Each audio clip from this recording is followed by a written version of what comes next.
Why Russia never went back to planet Venus. In 1960, while the entire world's eyes were fixed on America's Apollo missions, some truly terrifying experiments were being conducted on our neighboring planet Venus. The Soviet Union, Russia, planned a suicide mission to Venus. After spending billions of dollars and years of effort, they built a probe that would, for the first time in history, land on another planet and capture its images. But on Venus, the Russian probes encountered a hell, an inferno, that stunned Russian scientists. Today, we will learn about those suicide missions to Venus that uncovered its terrifying secrets. How did the cover of a small camera lens destroy years of Russian effort and billions of dollars? What was it about Venus that, despite having so much technology today, Russia never went back there? Welcome back to LGM TV videos.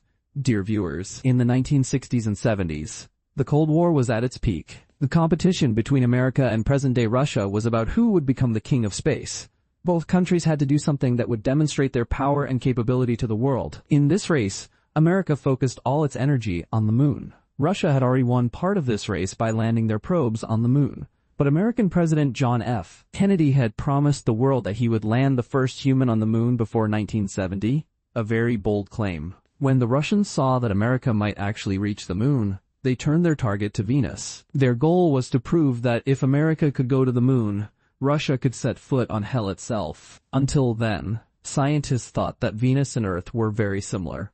Both are neighbors, both have roughly the same size. Their distance from the sun is also comparable. But one difference is visible from afar. Unlike Earth, Venus is completely surrounded by clouds. And until then, humanity had no idea what was hidden inside those deep clouds of Venus.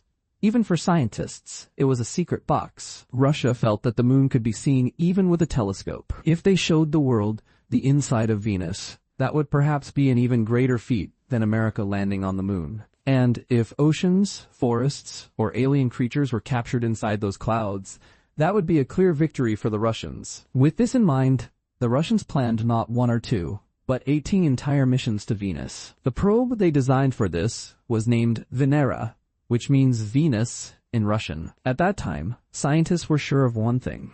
The clouds surrounding Venus and its proximity to the sun meant that an atmosphere definitely existed there. But how much thicker that atmosphere was compared to Earth? Nobody knew. They designed Venera to withstand high atmospheric pressure. During the space race, the Russians would hide their experiments from the world until they succeeded. Otherwise, they'd have to face the shame of failure. On February 4, 1961, Russia sent its first probe toward Venus. But it couldn't even get out of Earth's orbit. According to their policy, they didn't tell the world about this failure. They just made up an excuse about launching a heavy satellite. The Russians also had another policy. They would build 2 probes for one mission, so if one failed, the other could complete the mission. This time, they built 2 probes, Venera 1 and Venera 2. Their goal was only to fly by Venus, to pass near it and collect some data. On February 12, 1961, Venera 1 was launched. It was the first probe in history to be sent toward another planet, but just 7 days after launch, contact with it was lost. As a result, this silent probe did pass within 100,000 kilometers of Venus, but couldn't send any data back, and it's still wandering somewhere around the sun. 4 years later, on November 12, 1965, Venera 2 was launched, but its fate was the same as Venera 1. As soon as it exited Earth's orbit, contact was lost, and this mission also failed. Let me tell you, Russia made many other attempts in the 1960s, and they all failed badly. They weren't even given the name Venera. These are called ghost missions in the history of the space race. Then came Venera 3 and 4. The year was 1966. This time, the Russians built larger, more powerful probes weighing 1 ton. They had 2 parts, a bus that would carry the probe to the planet's outer atmosphere, and a sphere that would go inside the planet. This sphere had multiple sensors, pressure sensors, barometers, gas analyzers to detect gases in Venus's atmosphere, thermometers, batteries, and 2 antennas to transmit all this data. Venera 3's mission was only to check the atmosphere there. There was no intention or arrangement for a soft landing. This was a suicide mission, but unfortunately, as soon as it entered Venus's terrifying winds, its system failed, and it couldn't send any data back to the Russian scientists. It was just a crash landing. But on March 1, 1966, Venera 3 became the first man-made object in history to strike the surface of another planet. The following year, in October 1967, the Russians found some success with Venera 4. It successfully traveled toward Venus, and without any system failure, it discovered that carbon dioxide gas is the most abundant in Venus's atmosphere. Initially, the Russians claimed that Venus's atmosphere is 25 times thicker than Earth's. According to them, Venera 4 had safely landed on Venus's surface because it had a parachute. But later, it was discovered that Venera 4 couldn't withstand the high atmospheric pressure upon entering Venus's atmosphere and was crushed like a soda can. When the Russians realized their probes couldn't land on Venus's surface, they sent Venera 5 and 6 only to be destroyed in the air, since their design was similar to Venera 4. They also had parachutes, and would have only 50 minutes in Venus's atmosphere to send data. Both probes were launched in 1969, and the result was the same. Before any more information could be gathered, they were crushed and destroyed in the air within an hour. But the Russians didn't lose hope. This time, they built Venera 7 to be extremely strong.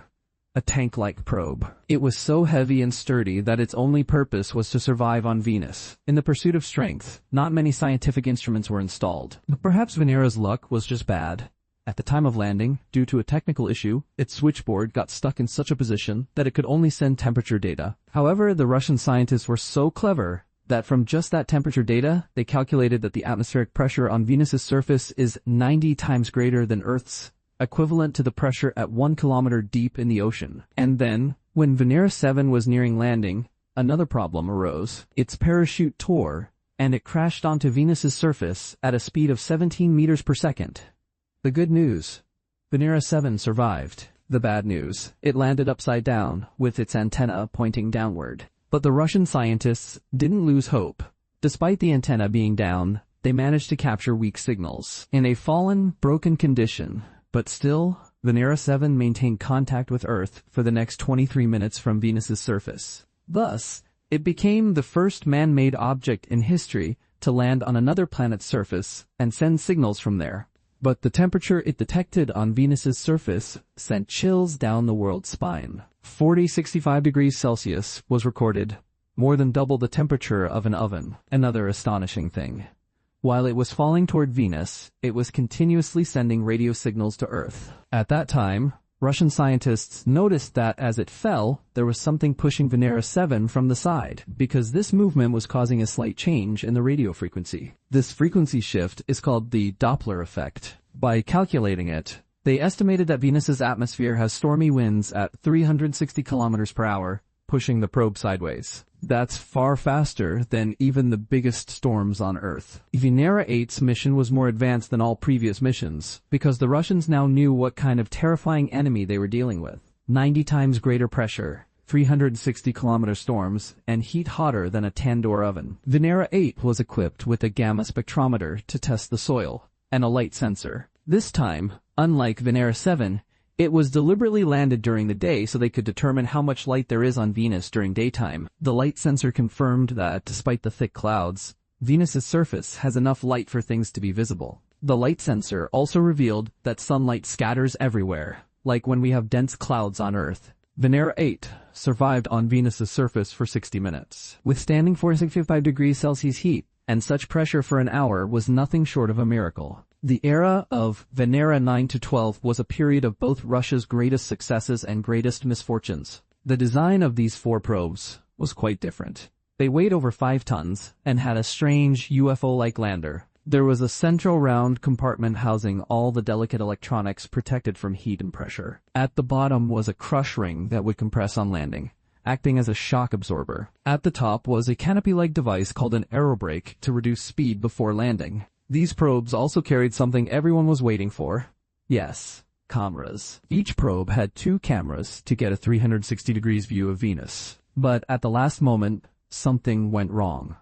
After landing, the lens covers simply didn't open. On Venera 9 and 10, only one camera's cover opened. Venera 11 and 12 remained alive for 110 minutes.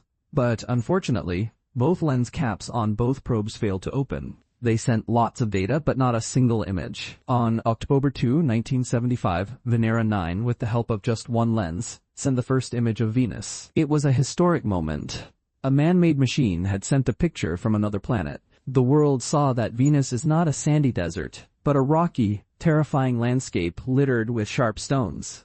Then came Venera 13 and 14 Hus. These were a magnificent ending to the golden era of the Soviet Union, Russia. These missions showed the world what humans had never seen before, but they also contained such a strange mistake that it remains a classic example in the history of space exploration. These probes didn't just have cameras. They also had a microphone. After landing on Venus's surface, when Venera 13's microphone was opened, the following sound was heard. Sound of Venus, wind and thunder. Venera 13 recorded, for the first time in history, the sound of winds and thunder on another planet.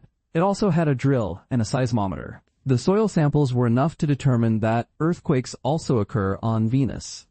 Venera 13 also sent back the first colored images of Venus. From these images, we can see that Venus's sky is orange and its ground is brownish. But what happened with Venera 14 will astonish you. It had a spring-loaded arm that would hit the ground hard upon landing to determine how hard Venus's soil is. But as soon as the camera's lens cap fell off, unfortunately, it fell exactly where the tester arm was supposed to hit. The result: instead of measuring the hardness of the ground, the instrument ended up measuring the hardness of its own camera lens cap. Millions of dollars of effort went to waste because of a tiny cap. Moving on. With Venera 15 and 16, Russia changed the strategy entirely. Whereas earlier probes targeted landing on the surface, Venera 15 and 16 orbited Venus for 8 months. They were equipped with SAR, synthetic aperture radar, because Venus's clouds are so thick that no camera can photograph the planet. Using SAR, they mapped Venus's surface for 8 months. These final missions lifted the veil from Venus's dense clouds and revealed that on this hellish planet,